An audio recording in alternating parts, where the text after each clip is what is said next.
On your website, you have a section labeled as World of Contrasts, where you comment on the difficulties of each biome, the desert, the jungle, etc. But what are some of the universal difficulties that you'll come across, regardless of the biome which you're adventuring in? Yeah, I think there's always difficulties in just managing yourself. Uh, if this were like managing yourself, it sounds really small, but like personal admin and things like that. So wherever you are, you have to be on top of. You have to be very mindful of what you're doing and your body, but you also have to be very organized wherever you are. So my skills that set me up that in the Arctic, it's all about being very organized and knowing where everything is. It sounds such a small thing to know where your big mittens are, because and your goggles, because if you pack them in the wrong place on one day and the storm comes in, you suddenly can't see, and then you suddenly can't use your hands because you've got a frostbite, and then you've got a very serious. It's all escalates. So it's very, very small things lead to very big consequences, and that sort of set me up well for jungle stuff. Yes, there isn't as much kit, but you have to be really good with your fire skills and your personal hygiene. For example, if you don't wash properly once in the jungle, that one tick bite could infect and ruin your whole expedition and possibly lead to catastrophic. So it's all about dealing. I think all of those environments, it's about looking at the small stuff to prevent the big. Do you find it difficult to relax, and you're always having to be switched on, thinking about what can I do next to prepare me for the next thing that could happen? I think when you're new to expeditions, that's very much the feeling. So once or twice a year, I guide expeditions up in the Arctic, and you can see people there's so much to remember and there's so much to learn, and it's all like at the top of their brain, and they're all sort of bit sort of haven't relaxed into it or hasn't become normal and a habit. But then you can relax, I think, in the Arctic. In the jungle, and yeah, in the jungle you never can relax, because there's just so, as you can guess, there's things to watch out for, from all the insects, the sense of what you're touching. There is really like everything in the jungle has a defense mechanism of some sort that probably is going to hurt. So yeah, in the jungle you can't relax really, even when you're by a sort of idyllic water source. So don't get too close, because X, Y, Z might come out. But Yeah, it's not so, it's more bad because where the places I'm going to are so remote that rescue is unlikely. So that's why it's such a big deal of not relaxing. But in the Arctic, I would say, you've got, if it's a nice bluebird sunny day, you know where you're going. You can see there aren't any polar bears. You're not on a crevasse field or whatever it is. There's no better feeling than skiing with a sled with all your stuff behind you, and just like that idyllic feeling with your team, all in a single file or chucking 2x2 next to each other. That's a beautiful feeling. And then again, mountains is a bit of a mixture of both, because you've got the sort of other things to look out for, and always very vulnerable. Yeah, exactly. And it's just you're dealing in the mountains,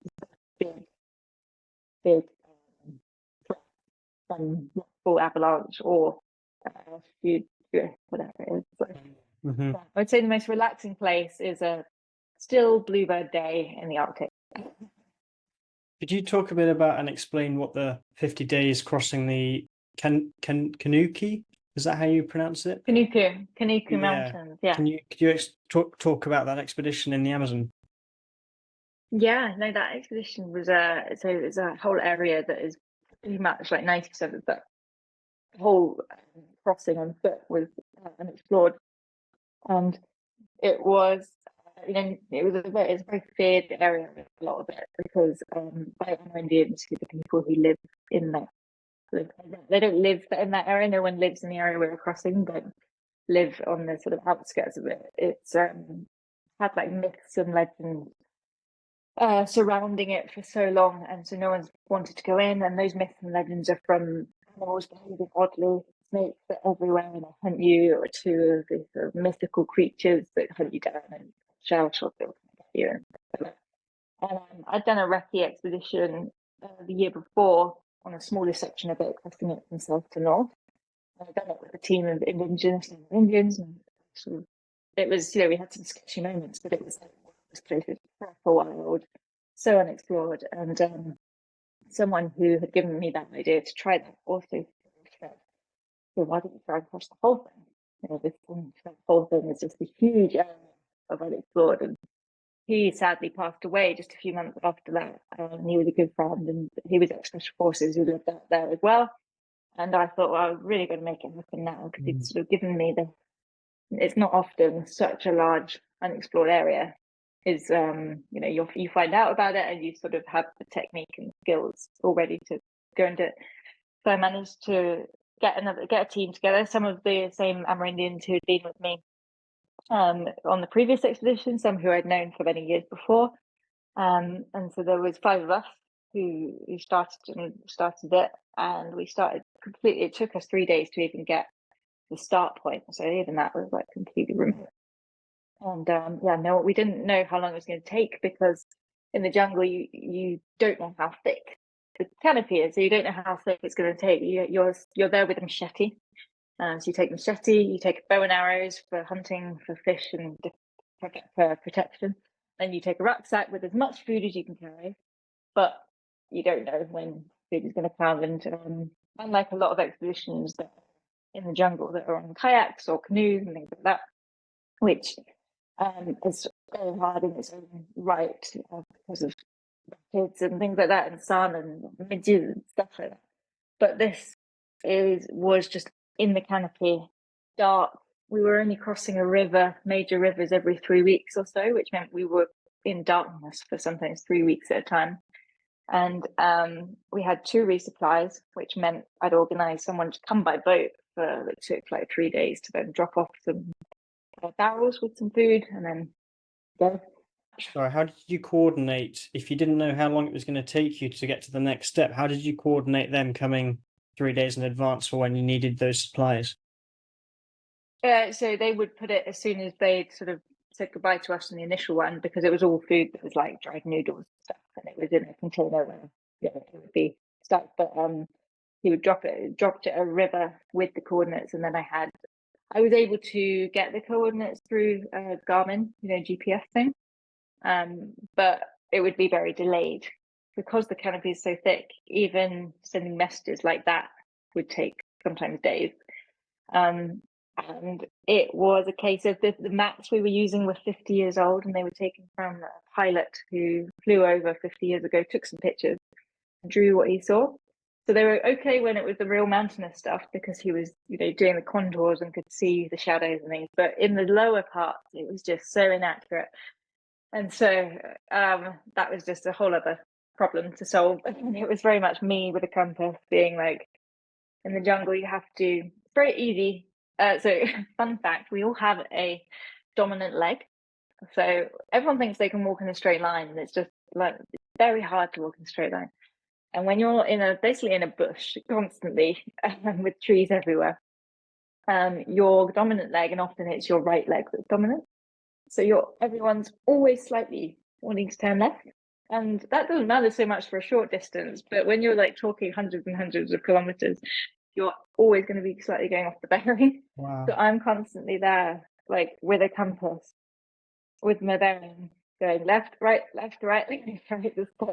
That's how we did the whole expedition. It was and we were crawling through things. Yes, you have a machete to like cut through, but you can't cut through everything. It's not like you're cutting a path. You're cutting big stuff and then you're crawling under it, or small stuff and then you're crawling under the big stuff, and you're climbing up things. And a lot of the time you're not even on ground in the jungle. You're sort of on fallen trees and hoping that what you're standing on isn't going to break a leg. And this rescue is sometimes weeks and weeks away. Did you feel responsible for you said there was about a group of 10, is it right? Did you feel a real responsibility group of 4. Sorry, group of 4. Did you feel a responsibility for that? For them? Totally. That really weighed on my shoulders. Because yes, they know what they're doing in the jungle, but they've never been there. We're all being an explorer. And we came so close to having some of the guys either stepping on some deadly snakes, or you're cutting with a machete. That is one of the deadliest things that you're when you're out in the jungle. That's that's probably going to cause the damage. It's the cut. People are tired. It's slippery. Sometimes you cut the leg, and it would be cut my leg, and you're sort of ready to deal with an artery or something. And luckily, it wasn't that, or it would fling out of their hands by accident, and stuff like that. So, because I was the leader of the expedition, I had to constantly just get people allow it to take it one step at a time, because God, it would be horrendous. You can't control where people are stepping, and it was quite a hard one, and it was, I think, the biggest relief when we got out there safely. It was like the most surprise for me to sort of have got that out of that safely, and everyone came out in one piece. But the biggest relief was like, oh, we did it. We're safe. I don't need to worry about all these men and their families anymore.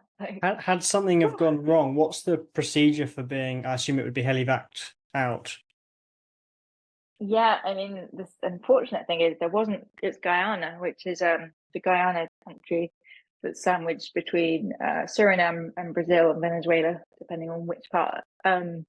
And it doesn't always have a helicopter in the country. So there were some weeks where there was never a helicopter, and that helicopter, even if it was called, one, it would take a couple of days for it to even come. Two, it didn't have a winch, which would allow something to come down the feed. And so there was only very, very small occasions that I would be marking on my GPS that had some sort of opening where a helicopter could land. So if something had happened, we would have put the SOS, but that would have taken a long time. So they say we were in between two of the major rivers, so right in the remote. Because if you're by a river, that's a different story. That could, you could get a boat within 2 days or so. But if you're in the middle of absolutely nowhere, it would either be a stretcher out and hope that it's not a snake bite, or a blood, broken leg, bloody wound or something.